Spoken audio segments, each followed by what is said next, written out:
எழுத்து என்பது வெறும் வார்த்தைகளின் தொகுப்பல்ல. அவை சமூகத்தின் கண்ணாடி, சிந்தனைகளின் வெளிப்பாடு மற்றும் மாற்றியமைக்கும் உந்து சக்தியாகும்.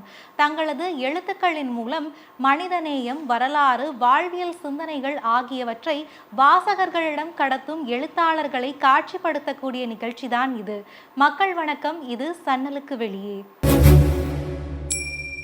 இன்றைய சன்னலுக்கு வெளியே நிகழ்ச்சிக்காக பைந்தமிழ் பாவலர் கண்மதியன் அவர்களை தான் சந்திக்க வந்திருக்கோம்.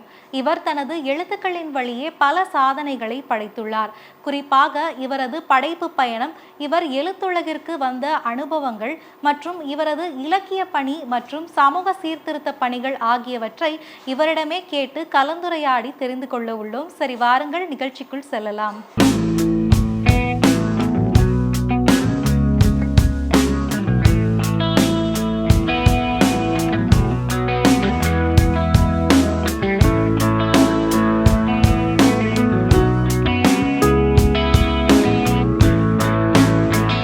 வணக்கம் ஐயா, எப்படி இருக்கீங்க? வணக்கம்மா, நல்லா இருக்கிறேன். ஒரு கவிஞராக உங்களை பற்றி தெரியாத ஆட்களே இருக்க முடியாது. அதே நேரத்தில் ஒரு எழுத்தாளராகவுமே உங்களுடைய பணிகள் அப்படிங்கிறது ரொம்பவுமே பெரியது. ஒரு எழுத்தாளராகவும் கவிஞராகவும் பல வருடங்களாக நீங்கள் இருக்கீங்க. உங்களுடைய எழுத்து அப்படிங்கிற பயணம் எப்போ தொடங்குச்சு அப்படிங்கிற ஒரு கேள்விக்கு முன்னாடி, உங்களுடைய இயற்பெயர் அப்படிங்கிறது கிருஷ்ணன். இந்த கிருஷ்ணன் அப்படிங்கிற இயற்பெயரை கண்மதியன் அப்படின்னு ஏன் மாற்றுனீங்க? அதுக்கான காரணம் என்ன? அதை பற்றி சொல்லுங்கள். நல்ல கேள்விமா. சிறு வயதிலேயே எனக்கு இந்த சினிமா பாட்டுக்கு மாற்றுப்பாட்டு எழுதக்கூடிய ஒரு ஆர்வம் 9வது 10வது படிக்கிற பருவத்திலே எனக்கு அது ஏற்பட்டுருந்துச்சு. அந்த உணர்வு என்னாச்சுன்னா, பின்னால் வர வர 1962 காலகட்டங்களில் கவிதைகள் எழுதணுங்கிற உணர்வு கொண்டு வந்துருச்சு. அந்த கவிதைகள் எழுதும்போது கிருஷ்ணன்னா தெருவுக்கு 4 கிருஷ்ணன் இருக்கும், நமக்குன்னு ஒரு தனி அடையாளம் இருக்கணும். அதனால் கண்மதியன் அப்படின்னு நான் பேரை 64லேயே கெசட்டில் பப்ளிஷ் பண்ணி நான் அதை மாற்றிட்டேன். ஏன்னா 1964 சென்னைக்கு வந்தேன். 65 என்னுடைய கவிதைகள்லாம் இலக்கண முறைப்படி எழுதி அந்த காலகட்டங்களில் எல்லா பத்திரிகைகள்லேயும் வரக்கூடிய ஒரு சூழ்நிலை. அதனால் பேரை மாற்றிக்கணுங்கிற ஒரு சூழ்நிலை வரும்போது 1965 கெசட்டில் 1965 கெசட்டில் கண்மதியன் அப்படின்னு பேரை மாற்றிக்கிட்டேன்.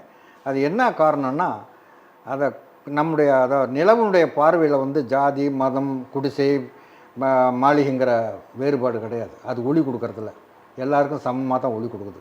அந்த மாதிரி என்னுடைய கண் பார்வையிலையும் அந்த ஜாதி மதம் பாராமல், ஏழை பணக்காரன் இல்லாமல், எந்த வேறுபாடும் மனித குலத்தில் பார்க்காம என்னுடைய கண் பார்வை, நிலவனுடைய பார்வையும் என்னுடைய பார்வையும் ஒரே பார்வை அப்படிங்கிறப்ப இந்த கவிதைகள் அந்த தன்மை வாய்ந்ததுங்கிற அடிப்படையில் கண்மதிங்கிற பேரை நானே அது வச்சுக்கிட்ட பேர். அதை கெசட்டில் பப்ளிஷன் சட்டப்பூர்வமாக பண்ணிட்டேன்.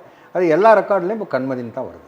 நீங்கள் 9-10 வயதுலேருந்தே கவிதைகள் எழுத ஆரம்பிச்சிட்டிங்க அப்படின்னு சொல்லியிருந்தீங்க. இந்த கவிதைகள் எழுதுறது அப்படின்னாலே ஏதாச்சும் ஒரு கவிஞர் மேலேயோ அவங்களுடைய கவிதைகள் மேலேயோ ஒரு ஈர்ப்போ ஒரு ஆர்வமோ இருந்தால் தான் அந்த கவிதைகள் எழுதணும் அப்படிங்கிற ஒரு எண்ணமே வரும். இந்த கவிதைகள் எழுதணும் அப்படிங்கிற ஒரு ஆர்வம் உங்களுக்கு எங்கேருந்து தொடங்குச்சு? அதுக்கான முதல் புள்ளி அப்படிங்கிறது எங்கேருந்து ஆரம்பிச்சிச்சு? 1962 திருச்சியில் இருக்கும்போது தந்தை பெரியார் ஒரு கூட்டத்தில் பேசுகிறான்னு கேள்விப்பட்டு நான் அங்கே போய் தரையில் தான் அமர்ந்தேன். அவருடைய சிந்தனைகள், அவருடைய சமூக சீர்திருத்த கருத்துக்கள் அந்த இரவு பூரா என்னை தூங்க விடல. அன்ற காலையில் எழுதும்போது அவருடைய சிந்தனைகள் தான் என் மனசில் இருந்துச்சு. அதிலிருந்து எனக்கு அந்த கவிதை வேகம் கிடச்சிது. கவிதை எழுதுகிற ஆர்வம் இருந்துச்சு.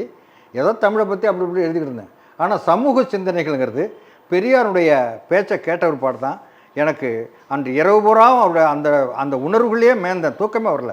விடிஞ்செந்திரிச்சு பாரு, ஒரு புதிய உலகத்துக்குள்ள வந்த மாதிரி ஒரு சிந்தனை. அதிலிருந்து சமுதாயத்தில் இருக்கக்கூடிய இந்த எல்லா பிரச்சனைகளும் தீர்வு காண்ற மாதிரி சமூக சிந்தனைகள், அந்த அந்த சிந்தனைகள் தான் என் மனசில் ஊடுருவி அது ஒரு கவிதை பரிணாமம் எடுத்துச்சு. அந்த காலகட்டத்தில் 1962 64 சென்னைக்கு வந்த ஒரு பாடு மாலை நேர கல்லூரியில் ஒரு புலவரெல்லாம் படித்தேன். அதுக்கு முன்னே பியூஷ் தான் படிச்சிருந்தேன். மாலை நேர கல்லூரியில் புலவர் முடித்தேன். அப்போ புலவர் படிக்கும்போது என்ன சொன்னாங்கன்னா, உங்களுக்கு வயசே 22 23 தான், நீ 25 முடிக்காமல் எழுத முடியாது, 30 முடிக்காமல் எழுத முடியாதுன்னாங்க. பரவாயில்ல, நான் 2 ஆண்டு படிச்சுக்கிட்டே இருக்கிறேன். 25 ஆகினாங்க. நான் ப்ரிலிமினரி எழுதினேன், அப்புறம் முதுநிலை புலவர் எழுதினேன், தேர்வானேன், பிலிட் எழுதினேன். மாலை நேர கல்லூரியில் எம்ஏ படித்து பச்சைமன் கல்லூரியில் எம்ஏ வாங்கினேன். இதுதான் அந்த ஒரு 7 ஆண்டுகள் மாலை நேர கல்லூரிலேயே நான். இதுக்கிடையில் நான் துறைமுகத்தில் பணி அமர்ந்துக்கிட்டு இருந்ததுனால அந்த 70 காலகட்டங்களில் என் கவிதைகள் வராத பத்திரிக்கையே தமிழ்நாட்டில் இல்லை. நீங்கள் துறைமுகத்தில் பணியாற்றிருக்கிறதா ஒரு விஷயம் சொல்லியிருந்தீங்க. துறைமுகத்தில் அப்படி என்ன பணி நீங்கள் ஆற்றுனீங்க, அதை பற்றி சொல்லுங்கள். துறைமுகத்தில் சொல்ல போனாமா, தொடக்க காலத்தில் இந்த கப்பலுக்கு பக்கத்தில் இருந்து டேலி கிளார்க்னு சொல்லுவாங்க. அதை உள்ளே போகிற சரக்கை வெளியே வர சரக்கை கணக்கெடுக்கிற வேலை, இதான் கிளார்க், டேலி கிளார்க்னு சொல்லுவாங்க. அந்த காலத்தில் அதான் சேர்ந்தேன் 64. ஆனால் இவங்க பத்திரிக்கை ஆரம்பித்து சில இந்த ஒரு 10 ஆண்டுகளில் 75 இவங்க 74 பத்திரிக்கை ஒன்று ஆரம்பித்தாங்க துறைமுகத்தில். அப்போ வந்து நான் கொஞ்சம் இந்த நிறையா பத்திரிக்கைலாம் எழுதிக்கிட்டு இருந்ததுனால என்னை அந்த பத்திரிக்கையில் உட்கார வச்சு நீங்கள் பார்த்துங்கன்னு சொல்லி ஆரம்பித்தாங்க. அந்த பத்திரிகை 4-5 ஆண்டுகள் நான் வந்து அதில் நடத்திக்கிட்டு இருந்தேன். அப்புறம் எனக்குன்னு ஒரு போஸ்ட்டு வேணும் அப்படிங்கிற ஒரு காலகட்டத்தில் வரும்போது எனக்கு ஒரு கிளாஸ் 1 போஸ்ட் எடிட்டர் அப்படின்னு சொல்லிட்டு அது உருவாக்குனாங்க. அதில் பெரிய சிக்கல் வந்துச்சு. ஏன்னா இந்தியாவிலே எந்த துறைமுகத்திலையும் ஆசிரியர்கிற பதவி கிடையாது. துறைமுகங்களில் கல்கத்தா பாம்பே எல்லாம் பத்திரிகை நடத்துனாங்க. ஆனால் அங்கே முறையான பதவி எடிட்டருங்கிற டெசினேட்டட் யாரும் கிடையாது. ஏதோ பதவியில் இருப்பாங்க, செக்ரட்டரி, பிஆர்ஓ இப்படி யாராச்சும் இருந்தால் அவங்க ஆனரரி போஸ்ட் மாதிரி எடிட்டர்னு போட்டுட்டு நடத்துவாங்களோ ஒழிய அதுக்குன்னு ஒரு பதவி கிடையாது. ஆனால் நான் வந்து இதை டிமாண்ட் பண்ணேன். ஒரு 4-5 ஆண்டுகள். அதில் என்னென்ன ஒன்றா, நான் எம்ஏ அப்பயே படிச்சிருந்தேன். என்ன இந்த கவிதைகள்லாம் எழுதிக்கிறதுனால என்னை உட்கார வச்சுட்டாங்க. ஆனால் பத்திரிகையில் உட்கார வச்சதுனால நம்ம பத்திரிகை ஜேர்னலிசம் படிக்கணுங்கிறதுக்காக நான் என்ன செஞ்சேன்னா, பாரதி வித்யா பவனில் ஜேர்னலிசம் கோர்ஸ், அப்போல்லாம் ஜேர்னலிசம் கோர்ஸே கிடையாது. மோஸ்ட்லி 70-75 காலகட்டங்களில் பார்த்து ஜேர்னலிசம் கோர்ஸே கிடையாது. ஆனால் அப்போ பாரதி வித்யா பவனில் தான் பிஜி டிப்ளமா இன் ஜேர்னலிசம் அது வந்து நடத்துகிற பிரின்ஸ்பால் வந்து mail chief editor VP Rajan, அவர் தான் பிரின்ஸ்பால். அதில் constitution of India, press law, history of journalism world, இந்த மாதிரி நிறைய 6 பேப்பர் அது அருமையாக நடத்துனாங்க. அதில் போய் ஜாயின் பண்ணேன். அது 1 இயர் கோர்ஸு, மாலை நேர கல்லூரி 6லேருந்து 8. அதை ஜாயின் பண்ணி முடித்த பிற்பாடு நான் ஃபுல்லி குவாலிஃபைட் ஆகிட்டேன். ஸோ நாம் இதுக்கு ஒரு போஸ்ட்டு கேட்கணும். இந்திய துறைமுக வரலாற்றிலேயே முதலாக பத்திரிகை ஆசிரியர்களோட பதவியை உருவாக்குனாங்க. உருவாக்கி எனக்கு கொடுத்தாங்க. ஸோ அதுலேருந்து பதவி இருந்தால் அங்கே வெள்ளி விழாலாம் அந்த பத்திரிகை சென்னை துறைமுகங்கிற பத்திரிக்கை, சென்னை பேரே வந்து சென்னை துறைமுகம். அந்த பத்திரிகையில் மல்டி கலர்ஸ் எல்லாம் ஆர்ட் பேப்பர் தான். அதெல்லாம் அருமையாக அந்த பதவி கொண்டு வந்தோம். அதை வெள்ளி விழாலாம் கொண்டாடி அந்த பத்திரிக்கை வெள்ளி விழான்னு நினைஞ்ச படம் தான் நான் ரிட்டையர் ஆனேன். கண்மதியன் கவிதைகள் அப்படிங்கிற தலைப்பில் 4 தொகுதிகள் நூலாக எழுதி நீங்கள் வெளியிட்டிருக்கீங்க. அந்த கண்மதியன் கவிதைகள் அப்படிங்கிற நூலில் நீங்கள் என்ன மாதிரியான கவிதைகள் எல்லாம் எழுதியிருக்கீங்க, அதை பற்றி எங்களுக்காக சொல்லுங்கள். மொத்தம் 16 நூல்கள்மா. அதில் நீங்கள் சொல்கிற குறிப்பிட்ட கண்மதியன் கவிதைங்கிறது அது கண்மதியன் கவிதை தொகுப்பு, கவிதை தொகுப்பு தான் 4 வந்திருக்குது. மீதி எல்லாமே நிறைய திருக்குறளை பற்றி, சங்க இலக்கிய நூல்களை பற்றி நிறைய தமிழ் இலக்கியங்களில் நிறைய நூல்களாக வந்திருக்கு. மொத்தம் 16 நூல் வந்திருக்குது. எல்லாம் முழுக்க சமூக சிந்தனைகள் தான். தமிழ் மேம்பாட்டு சிந்தனைகள், தமிழ் மொழி, சமூக சிந்தனைகள் முழுக்க பகுத்தறிவு தந்தை பெரியார்னு சொன்னேன். இந்த தந்தை பெரியார் என்னென்ன கருத்துக்கள் அந்த சமுதாய முன்னேற்றத்திற்கு ஒற்றுமைக்கு வச்சாரோ, திருக்குறளில் திருவள்ளுவர் என்னென்ன கருத்துக்கள் அந்த சமுதாய ஒற்றுமைக்கு வச்சாரோ, அந்த கருத்துக்கள் அடிப்படையில் சமூக சிந்தனைகள், தமிழர் மேம்பாடு, தமிழ் மேம்பாட்டு சிந்தனைகள், இந்த 2 தான் என்னுடைய கவிதைகளில் உயிர்ப்பாக இருக்கக்கூடிய பகுதிகள்.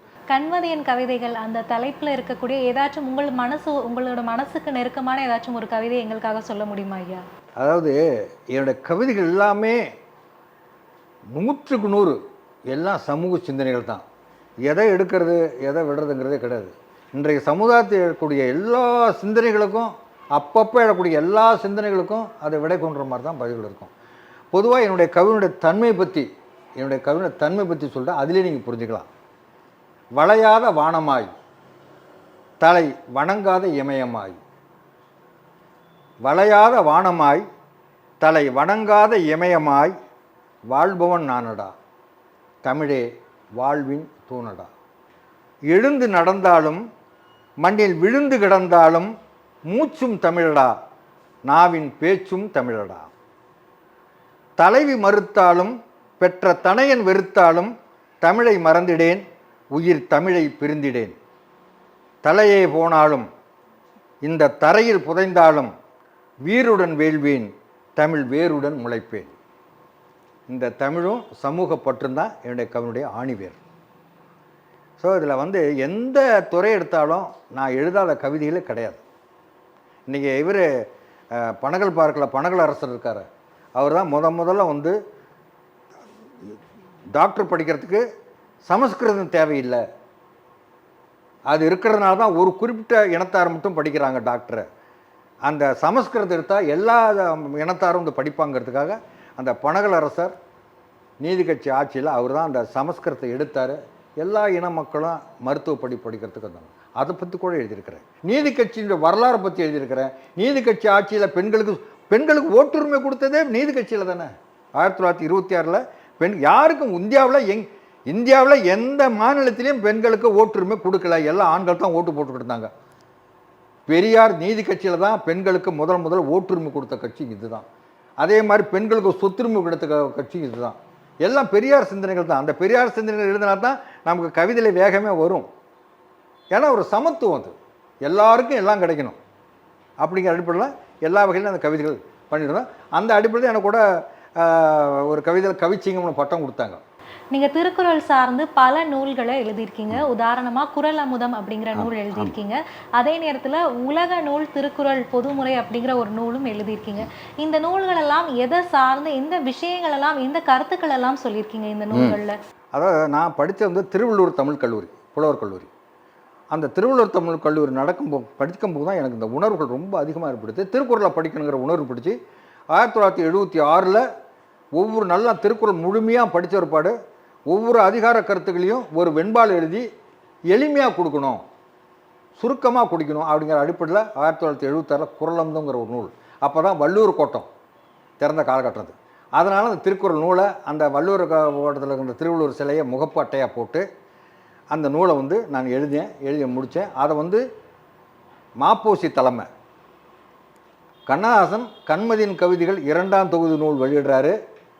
அந்த குறளமுத நூலும் அன்றைக்கு தான் வெளியிடுது. என்டி சுந்தரவடிவேலு வெளியிடுறார். அப்போதைய சென்னை பல்கலை துணைவேந்தர் என்டி சுந்தரவடிவேலு அவர் தான் வெளியிடுறாரு. அந்த நூலை அப்போ வெளியிட்டது குறளமுதம். அது உட்பாடு நான் குறளை நிறையா ஒரே நடையில் எழுதணும்னு ரொம்ப காலமாக எழுதிக்கிட்டு இருந்தேன். அதுக்கு நிறைய நூல்களை படிக்கணும். என்கிட்ட திருக்குறள் நூல் மட்டும் 200 நூலகத்தில் இருக்குது. நிறைய நூல்கள் நிறைய அதில் முரண்பாடுகள் நிறையா வரும். ஏன்னா கால ஓட்டத்துக்கு ஒவ்வொருத்தரும் ஒவ்வொரு மாதிரி எழுதியிருப்பாங்க. ஒவ்வொரு காலகட்டத்துக்கு தகுந்த மாதிரி சொற்களுடைய பொருள் மாறும். வள்ளுவர் என்ன எழுதினார், என்ன சிந்தனையோடு எழுதினார் அப்படிங்கிறதெல்லாம் பார்க்கும் பொழுது ஒவ்வொருத்தரும் ஒரு தாட்ஸ் வரும். இதெல்லாம் நான் தொகுத்து படித்து பார்த்து இதுக்கு ஒரு முழுமையான உரை எழுதணும் அப்படின்னு சொல்லிட்டு நான் அதை நினச்சிக்கிட்டு இருந்தேன். திருக்குறள் ஆய்வரங்கம் நடத்தலான ஒரு அனுமதி கொடுத்தார். ஸோ ஒவ்வொரு சனிக்கிழமையும் நான் வள்ளுவர் கோட்டம் போவேன். 10லேருந்து 1 அங்கே ஆய்வரங்கம். ஸோ திருக்குறள் ஒவ்வொரு திருக்குறளுக்கும் உள்ள விஷயங்கள்லாம் இப்போ ஒரு குறிப்பாக சொல்கிற மாதிரி வணங்கும்போது இந்த கவரிமான்னு ஒன்று சொல்லுவாங்க, வரும் கவரிமான் பரம்பரைம்பாங்க. அந்த கவரிமான்னே கிடையாது, அந்த மாதிரி உயிரினமே இல்லை. கவரிமாங்கிற ஒரு இனம் இமயமலை பகுதியில் கவரிமாங்கிற ஒரு இனம் தான் இமயமலை பகுதியில் இருந்துச்சு. அதை தவறாக மொழிபெயர்த்து கவரிமான்னு கொண்டு வந்துட்டாங்க. அந்த கவரிமான்னா உடல் முழுதும் பனி இல்லையா, அதனால் அந்த ரோமம் இல்லைன்னா இறந்துடும். அதனால் அந்த மானம் காக்கிறதுக்கு அந்த ரோமம் போச்சுன்னா அது இறந்துருங்க மாதிரி மானத்துக்காக உயிரிழப்பாருங்கிற பொருளை கவரிமா தான், கவரிமான் இல்லை. இதை ரொம்ப காலமாக கவரிமான்னே மொழிபெயர்த்துட்டு இருந்தாங்க. கடைசியில் நாங்கள்லாம் ஆய்வு பண்ணுற நேரத்தில் கவரிமான்ங்கிற ஒரு ஈரமே இல்லை, அது கவரிமாங்கிற இமயமலை பகுதியில் இருக்க ஒரு கவரிமா தான், அதை இவங்க மாற்றி பொருள் கொண்டாங்க அப்படிங்கிற அடிப்படையில் அதெல்லாம் நான் என்னுடைய சிந்தனைகளில் மாற்றி கொண்டு வருவேன். அது மாதிரி திருக்குறளில் கடவுளுங்கிற சொல்லே திருக்குறள் எந்த இடத்துலையும் 1330 குறளில் திருக்குறளில் எந்த இடத்துல கடவுளுங்கிற சொல்லே பயன்படுத்தலை. ஆனால் பதிப்பிச்சவங்க என்ன செய்யலாம், கடவுள் வாழ்த்துன்னு போட்டிருக்காங்க. அதிகார தலைப்புகள் திருவள்ளுவர் கொடுக்கல, தொகுத்தவங்க எல்லாம் தலைப்புகள் கொடுத்தாங்க. அப்போ கடவுளுங்கிற சொல்லே திருக்குறளில் 1330 எந்த இடத்துலையும் கடவுள் சொல்லே பயன்படுத்தாத ஒருவர் கடவுள் வாழ்த்துன்னு எழுதியிருப்பாரா? இது ஒரு கேள்வி. ஆய்வில் நாங்கள் அது இல்லை, அது கடவுள் வாழ்த்து கிடையாது, அது ஒரு வழிபாடு. கடவுள் வாழ்த்து இருக்கிற அந்த கருத்துக்கள் பூராமே மனித பண்புகளை அடிப்படையாக கொண்டு தான், கடவுள் பண்புகளை அதில் வரல. அதனால் அது மனித பண்புகள் தான் அப்படின்னு நாங்கள் முடிவெடுத்து அதை மனித பண்புகளாக மாற்றினோம். அதே மாதிரி ஒவ்வொன்றிலையும் ஒவ்வொரு கருத்துலேயும் அதே மாதிரி 7 பிறவிங்கிறது அறிவியல் பூர்வமாக இது வரைக்கும் யாரும் நிரூபிக்கப்படாது. அதாவது நம்ம நிரூபிக்கப்படாத ஒன்றை நம்ம அதை எடுத்து சொல்ல முடியாது. அந்த காலத்துக்கு வள்ளுவர் எழுதியிருக்காரு, நிலாவை பாம்பு விழுங்குது போலன்னு ஒரு கருத்தில் எழுதியிருக்காரு. அந்த காலத்தில் மக்கள் எளிமையாக புரிஞ்சுக்கிறதுக்கு ஒரு தலைவன் தலைவி காதல் ஒரே நாளில் விரைவாக பரவிடுது. அது எப்படி பரவுதுன்னா, நிலவை பாம்பு விழுங்கிறது எப்படி அந்த செய்தி பரவுச்சோ அதுபோல் உங்களுடைய காதல் பரவுதுன்னு அவர் எழுதியிருக்கிறார். அதனால் நிலவை பாம்பு விழுங்குதுங்கிறது உண்மையா பொய்யாங்கிறது வர. ஆனால் மக்களுக்கு எளிய முறையில் கருத்து போய் பரவணுங்கிறதுக்காக அன்ற காலகட்டத்தில் எதை சொன்னால் அவங்களுக்கு புரியுமோ அந்த ஓமையை கொண்டு வராரு. அதனால் அந்த ஓமை வந்து அவர் ஏற்றுக்கிறாரா ஏற்றுக்கலாங்கிறது இல்லை, அவர் எழுதினவர் ஏற்றுக்கிறாருங்கிறத மக்கள் வழங்கிய வழக்க அதை வந்து அவர் காட்டியிருக்கார் ஒரு ஓமையாக எழுதி புரிஞ்சுக்கிறதுக்கு. அதனால் சில ஓமைகள் அந்த காலத்துக்கு ஏற்ற ஓமைகளை மக்களுக்கு கொடுத்துருக்குறாங்க. இப்படி தான் ஒவ்வொரு கருத்துகளும். அதனால் 7 பிறப்புங்கிறத அவர் ஏற்றுக்கிறாரா இல்லை. அதாவது 7 பிறப்பு இல்லை, அது வந்து 7 தலைமுறை. இப்படிலாம் பகுத்தறிவாதிகள் என்ன பண்ணுறாங்கன்னா அந்த 7 பிறப்பு இல்லை, அது 7 தலைமுறை தான். 7 பிறப்புங்கிறது நம்மளால் உறுதிப்படுத்த முடியாத ஒன்று. அதான் விஞ்ஞானபூர்வமாக அறிவியல் பூர்வமாக உறுதிப்படுத்தாத எதையும் நாம் மக்களுக்கு சொல்ல முடியாது. இப்போ ஆரம்ப காலத்தில் பூமி தட்டைன்னு சொன்னான், எல்லாம் நம்பிக்கிட்டு தான் இருந்தோம்.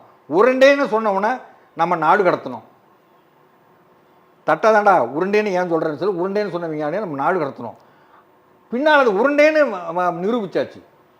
ஸோ அதனால் அறிவியல் பூர்வமாக நிரூபிக்கப்படாத எதையும் நாம் வந்து அதை ஏற்றுக்க முடியாது நிரூபிக்கிற வரைக்கும். உலக பொதுமறை நூலான திருக்குறளை பற்றி நிறைய விஷயங்களை ரொம்பவுமே அருமையாக சொன்னீங்க. இதே நேரத்தில் வந்துட்டு நீங்கள் திருக்குறளை தாண்டி கவிதைகளை தாண்டி சங்க இலக்கிய சாறு 100 அப்படிங்கிற ஒரு நூலை எழுதி தொகுத்திருக்கீங்க.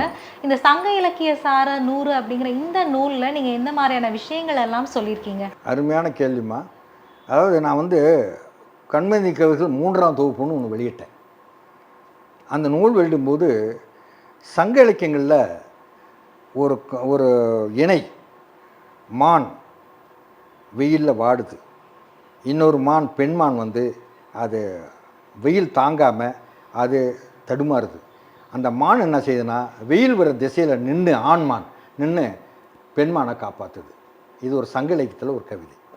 அதே மாதிரி நிறைய ஒரு ஆண் குரங்கு பெண் குரங்கு ஒரு யானை இதே மாதிரி பெண்ணை எப்படி போற்றி பாதுகாக்குங்கிற சங்க இலக்கியங்களை பார்க்கும்பொழுது எனக்கு இந்த சங்க இலக்கியங்களில் நமக்கு வந்து பிடித்த அந்த இடங்கள்லாம் சுட்டி ஒரு நூலாக்கணும்னு ஒன்று நினச்சேன். அந்த ஒரு நிகழ்ச்சியை மட்டும் கண்மதியின் கவிதை 3ஆம் தொகுப்பில் நான் சேர்த்துருந்தேன். அந்த நூலுக்கு அனுந்தரை கொடுத்த சிலம்பொலி செல்லப்பனார் பெரிய நூல் அது, கண்மதியின் கவிதை 3ஆம் தொகுப்பு. அதில் ஒரு தலைப்பில் கானக காதல் அப்படிங்கிற தலைப்பில் இந்த மான் யானை குரங்குகள் இணைகள் எப்படி ஒன்றுக்கு ஒன்று விட்டு கொடுத்து தன்னுடைய இணையை பாதுகாக்கிற ஒரு அந்த கவிதை எழுதியிருந்தேன். அவர் எல்லா கவிதையும் பாராட்டிட்டு இந்த ஒரு கவிதை எடுத்திருக்காரு.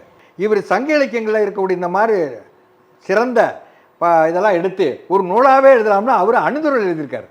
இது எனக்கு அந்த தாட்ஸ் வரல, அந்த எண்ணமே எனக்கு இல்லை. நான் இந்த கவிதையில் உள்ள ஒரு கவிதையாக தான் எழுதியிருந்தேன்.